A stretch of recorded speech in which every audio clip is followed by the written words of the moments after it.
সূরা ফাতিহার ভিতরে বলছে আল্লাহ রাব্বুল আলামিন যে ইহদিনাস সিরাতাল মুস্তাকিম, এটা একটা আয়াত। সিরাতাল লাযিনা আনআমতা আলাইহিম, এটাও একটা আয়াত। গায়রুল মাগদুবি আলাইহিম ওয়ালাদ-দাল্লিন, এটাও তো আয়াত। তো তিনটা আয়াত তো আছে, তো সূরা ফাতিহার ভিতরে আছে না? তো সূরা ফাতিহার ভিতরে যখন এই তিনটা আয়াত আছে, আমি এই তিনটা আয়াত নিয়ে আগে একটু বুঝেন। যে একটা বিষয় হচ্ছে ইহদিনাস সিরাতাল মুস্তাকিম, যে প্রভু আমাকে তোমার পর্যন্ত পৌঁছানোর সরল পথটা দাও। তারপর বলছে সিরাতাল লাযিনা আনআমতা আলাইহিম, যাদেরকে তুমি অনুগ্রহ করেছো তাদের পথটা আমাদেরকে দাও। গায়রুল মাগদুবি আলাইহিম, ওই পথভ্রষ্টর পথটা দিও না। তাহলে আল্লাহ রাব্বুল আলামিন সিরাতাল মুস্তাকিম দিয়ে অনুগ্রহ সর্বপ্রথম করলো কাদের, এটা যদি আমরা বুঝতে পারি। আর সর্বপ্রথম পথভ্রষ্ট করলো কে, পথভ্রষ্ট হলো, এটা যদি আমরা জানতে পারি, তাহলে এই দুটো পথ যদি জানা যায়, তাহলে জানতে পারলে মানতে সহজ হয় নাকি? জানতে পারলে মানতে সহজ হয় না? তাহলে দেখা যাক যে সর্বপ্রথম ভুল করছেন কে। সর্বপ্রথম ভুল করছেন ইবলিস, আমরা জানি। কিন্তু আমার কাছে মনে হয়েছে যেহেতু একটা বিষয়কে নিয়ে দুটো ভাগ হয়েছে, একটা ভাগ সিরাতাল মুস্তাকিমে চলে গেছে, যাদের প্রতি আল্লাহ রাব্বুল আলামিন অনুগ্রহ করেছেন, ওই পথটা আমরা চাচ্ছি। আর একটা হচ্ছে গায়রুল মাগদুবি আলাইহিম, পথভ্রষ্ট। তাহলে আর একটা পথ আমরা কিন্তু চাচ্ছি না, যে প্রভু ওই পথটা আমাদেরকে দিয়েন, ওই পথ থেকে আমাদেরকে দূরে সরান, এটা তো। তাহলে এখানে সর্বপ্রথম ভুল করলো কিনা, আমার দৃষ্টিতে মনে হচ্ছে যে সূরা বাকারা 30 নম্বর আয়াতে আল্লাহ রাব্বুল আলামিন যখন বললেন যে আমি জমিনে আমার প্রতিনিধি সৃষ্টি করিব, ফেরেশতারা আল্লাহকে বলছেন যে হে প্রভু, আমরা আপনার গুণকীর্তন করি, আমরা আপনার পবিত্রতা, মহিমা, স্তুতিগান অর্থাৎ গুণকীর্তন করি, আপনি কেন তাদেরকে সৃষ্টি করবেন যারা মারামারি, কাটাকাটি, হানাহানি করবে, রক্তপাত ঘটাবে? এবার তখন আল্লাহ বলছে আমি তা জানি, তোমরা তা জানো না।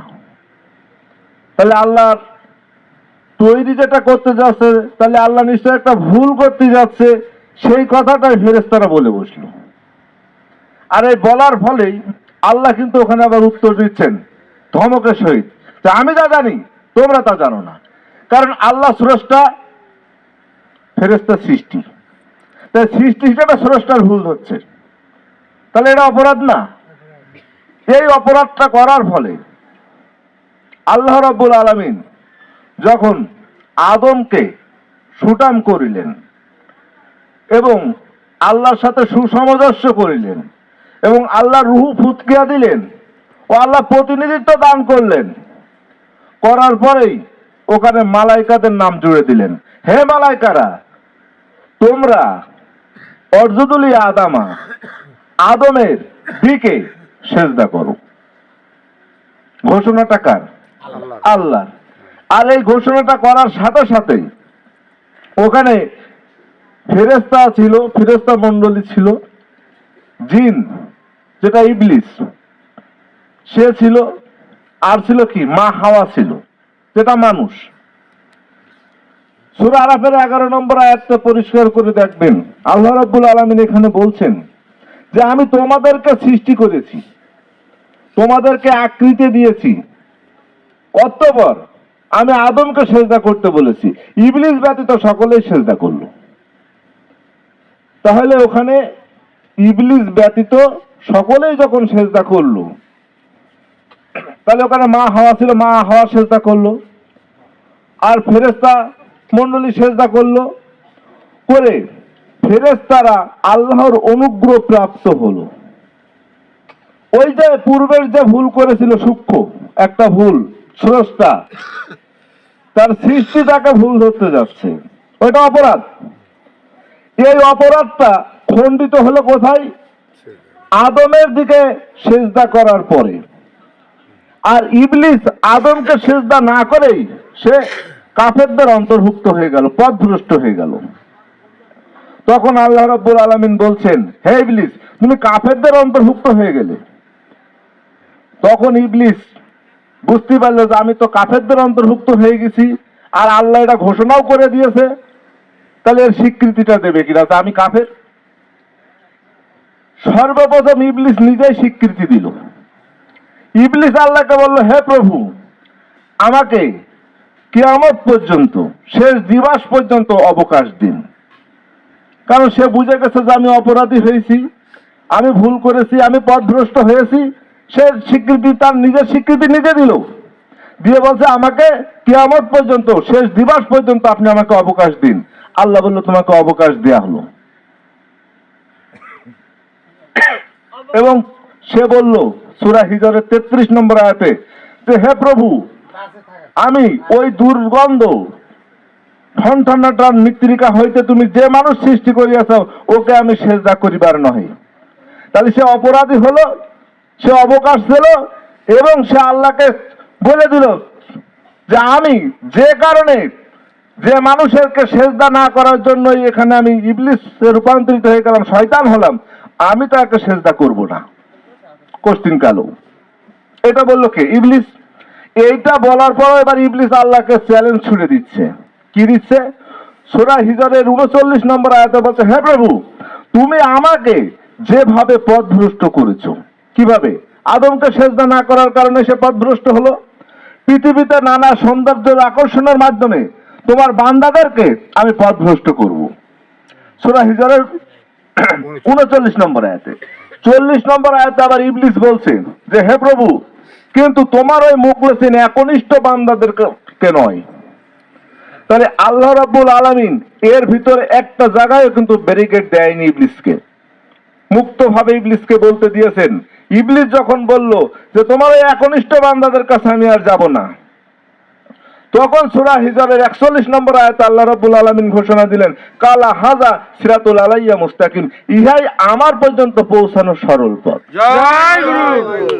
আর এই সিরাতুল মুস্তাকিম থেকেই আল্লাহ রাব্বুল আলামিনের কাছে আমরা যেটা চাচ্ছি সেটা। আর গায়রুল মাগদুবি পথ, ভ্রষ্টর পথ, তাহলে পথ ভ্রষ্টর পথটা ইবলিস নিজে স্বীকৃতি দিয়েছে। এখন ইবলিস সূরা আরাফের 16 নম্বর আয়াতটা খেয়াল করে দেখুন। ওই আয়াতে বলছে, হে প্রভু, আমি ওই সিরাতাল মুস্তাকিমের পথে ওত পেতে বসে থাকবো। তাহলে আদম সেজদাটা সিরাতাল মুস্তাকিম, এটা ইবলিস স্বীকার করে নিল। তো স্বীকার করে নিয়েই বলছে, হে প্রভু, ওই সিরাতাল মুস্তাকিমের পথে আমি ওত পেতে বসে থাকবো, কারণ সিরাতাল মুস্তাকিমের পথে আমি যেতে দেব না।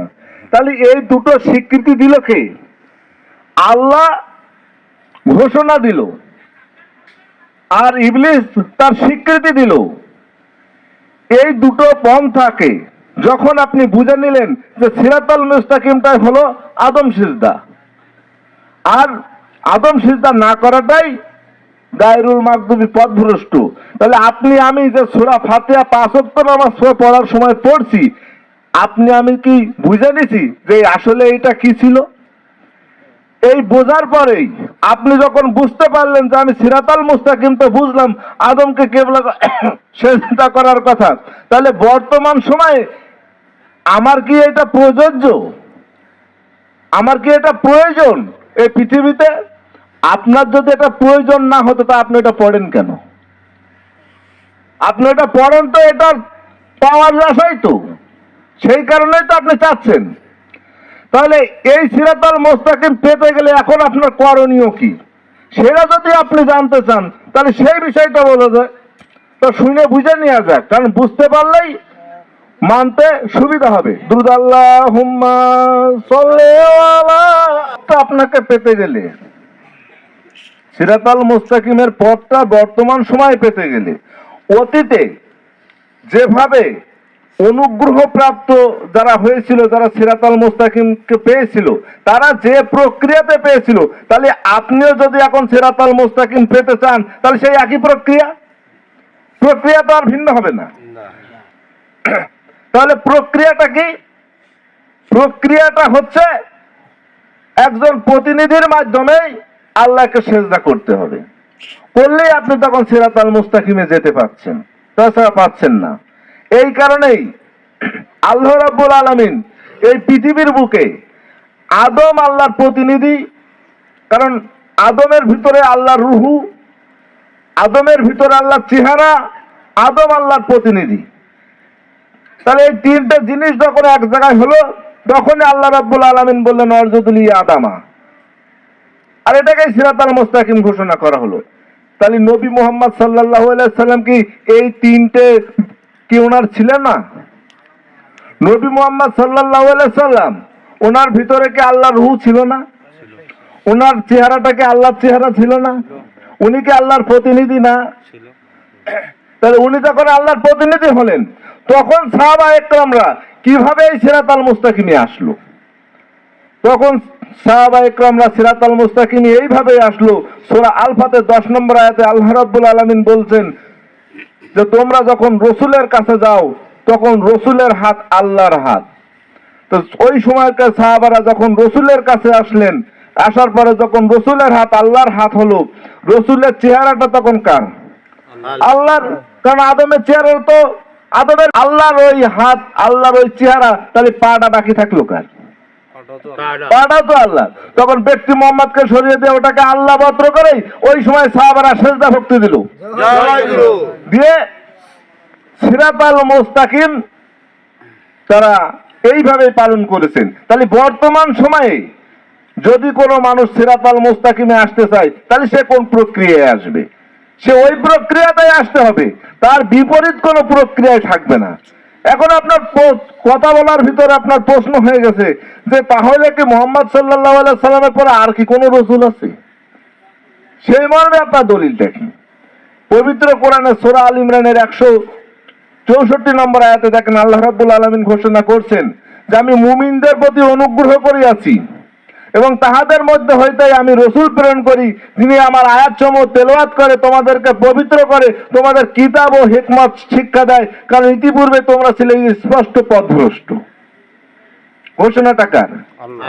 আল্লাহর। তাহলে আমরা দেখছি যে নবী মুহাম্মদ সাল্লাল্লাহু আলাইহি সাল্লামের পরেও মুমিন থেকে রসুলগণ থাকছে। এই কারণেই সম্মুখ গুরু, যার যার গুরু তার তার রসুল। পবিত্র কোরআনের ভিতরে যদি রসুল না থাকতো, তাহলে আপনার উপায়টা কি হতো? আপনি সিরাতাল মুস্তাকিমের পথ পেতেন না, আর আপনি ইবলিসকে বর্জনও করতে পারতেন না। এই কারণে সূরা নাহলের 36 নম্বর আয়াতে আল্লাহ রাব্বুল আলামিন ঘোষণা করলেন যে আল্লাহর ইবাদত করিবার ও তাগুতকে বর্জন করিবার জন্য আমি প্রত্যেক জাতির ভিতরে রসুল রাখিয়াছি। তা আপনি নিজেই বিশ্বাস করেছেন যে ইবলিস এখন আছে, কিয়ামত পর্যন্ত থাকবে, আল্লাহ এখন আছে। তা আপনি যে আল্লাহ আছেন এই আল্লাহর ইবাদতটা তো করবেন। সেই আল্লাহর ইবাদত করতে গেলে তো আপনার রসুল প্রয়োজন। যে ইবলিস আছে সেই ইবলিসকে আপনার কাছ থেকে সরাতে গেলে তো রসুল প্রয়োজন। রসুল ব্যতীত আপনি ইবলিসকে তো সরাতে পারছেন না, আর রসুল ব্যতীত আপনি আল্লাহর ইবাদত করতে পারছেন না। তাহলে যার কাছে রসুল অ্যাবসেন্ট হয়ে যাচ্ছে, তার কাছে কোনো কিছুই থাকছে না, কারণ সে সিরাতাল মুস্তাকিমের পথেও আসার কোনো রাস্তা পাচ্ছে না। পবিত্র কোরআনের ভিতরে দেখেন সিরাতাল মুস্তাকিম, অনেকেই বলছে সিরাতাল মুস্তাকিমটাকে আপনারা এত গুরুত্ব দিচ্ছেন কেন? আপনারা নামাজ, রোজা, হজ, যাকাত এগুলো বলেন। দেখেন সিরাতাল মুস্তাকিম থেকেই যাবতীয় পথগুলো সৃষ্টি। সিরাতাল মুস্তাকিমের ভিতরে আপনার সালাত আছে, সিরাতুল মুস্তাকিমের ভিতরে আপনার রোজা আছে, সিরাতুল মুস্তাকিমের ভিতরে আপনার হজ আছে, সিরাতুল মুস্তাকিমের ভিতরে আপনার যাকাত আছে, যাবতীয় কর্মকাণ্ডগুলো, সৎকর্ম যে মুক্তগুলো আছে, সমস্ত টোটাল মিলিয়ে নিয়ে সিরাতুল মুস্তাকিমের ভিতরে ঢুকানো আছে। আপনি সিরাতুল মুস্তাকিম বাদে এগুলোর একটিও আপনার হবে না। আপনি যদি বলেন যে কেন আমি নামাজ পড়ছি, আমার নামাজ কি হচ্ছে না? তা আপনি নামাজ পড়তে গেলে তো আপনার সিরাতুল মুস্তাকিমে আসতে হবে। যদি আপনি সিরাতুল মুস্তাকিমে না আসতে পারেন, তাহলে আপনার নামাজ কি হচ্ছে? হচ্ছে না তো। আপনি যদি রোজা রাখতে চান, তো রোজা রাখতে গেলেও তো আপনি ওই যে সূরা ফাতিহা পড়বেন না, তাহাজ্জুদ পড়বেন না, আপনি তারাবি পড়বেন না, তো সিরাতুল মুস্তাকিমে আসেননি, তাহলে আপনার রোজাও হচ্ছে না। আপনি বলছেন আমি হজ করতে যাব, তা আপনি হজ করতে যখনই যাবেন, তা হজ করতে গেলেও তো আপনার ওখানে যে কি নামাজ পড়ছেন না, তো ওখানে আপনার সিরাতাল মুস্তাকিমের দরকার। তাহলে আপনি সিরাতাল মুস্তাকিমে যদি না আসেন, আপনার হজও হচ্ছে না। আপনি যাকাত দেবেন, যাকাতও হচ্ছে না। তাহলে আপনার দিনের ক্ষেত্রে যত কর্মকাণ্ড আছে, সৎ কর্মকাণ্ড, কোনোটাই সিরাতাল মুস্তাকিম ব্যতীত আপনার হচ্ছে না। এই কারণে আমরা সিরাতাল মুস্তাকিমকে এত গুরুত্বপূর্ণ মনে করি, কারণ সূরা ফাতিহার ভিতরেই সিরাতাল মুস্তাকিম এবং গায়রুল মাগদুবির কথা সংক্ষিপ্তভাবে থাকার পরেও এটাকেই পৃথিবীর সমস্ত আলেম ওলামা যারা আছে তারাই কিন্তু সূরা ফাতিহাকে মা জননী বলছে, যে সূরাদের জননী, কি বলছে না? এই কারণে আমাদের সিরাতাল মুস্তাকিম আর গায়রুল মাগদুবি দুটো জিনিস যদি আপনি বুঝে নিতে পারেন, আপনার পক্ষে মানতে সুবিধা হবে। যখনই আপনি বুঝ করে নিতে পারছেন, ততক্ষণই আপনি আপনার পথটা এগিয়ে নিতে পারছেন। এই কারণেই আপনাদেরকে বলবো, যারা তরিকতে এখনো আসেননি, যারা এখনো সিরাতাল মুস্তাকিমে আসেননি, তারা যে কোনো জায়গায় একজন সম্মুখ গুরু রসুল, এই সম্মুখ গুরু রসুলের কাছে এসে যখনই আপনি সেজদার মাধ্যমে বায়াত গ্রহণ করবেন, তখনই আপনি সিরাতাল মুস্তাকিমে পৌঁছাতে পারবেন। এই কারণে পবিত্র কোরআনের সূরা আলাকের 19 নম্বর আয়াতে আল্লাহ রাব্বুল আলামিন ঘোষণা করলেন যে সাবধান, তোমরা উহার অনুসরণ করো না, তোমরা সেজদা করো আর আমার নিকটবর্তী হও। আর সূরা হিজরের 41 নম্বর আয়াতেও বলছেন যে কালা হাযা সিরাতুল আলাইয়া মুস্তাকিম, ইহাই আমার পর্যন্ত, আমার নিকটে পৌঁছানো সরল পথ। তাহলে সূরা আলাক আপনি আমি রক্তপিণ্ড থেকে তৈরি, সেই কারণে এই আলাকের সর্বশেষ আয়াতে এই ঘোষণা আল্লাহ রাব্বুল আলামিন দিল। দেওয়ার মূল কারণটাই হচ্ছে যেন আপনি আমি সিরাতাল মুস্তাকিমে পৌঁছাতে পারি, কারণ যিনি সিরাতাল মুস্তাকিমে পৌঁছাইছেন তাকে কখনো প্রকারেই দোজখে যাবে না। আর যিনি সিরাতাল মুস্তাকিমে পৌঁছাতে পারেননি, তার জন্যই দোজখ নাকি? তার জন্য দোজখ না।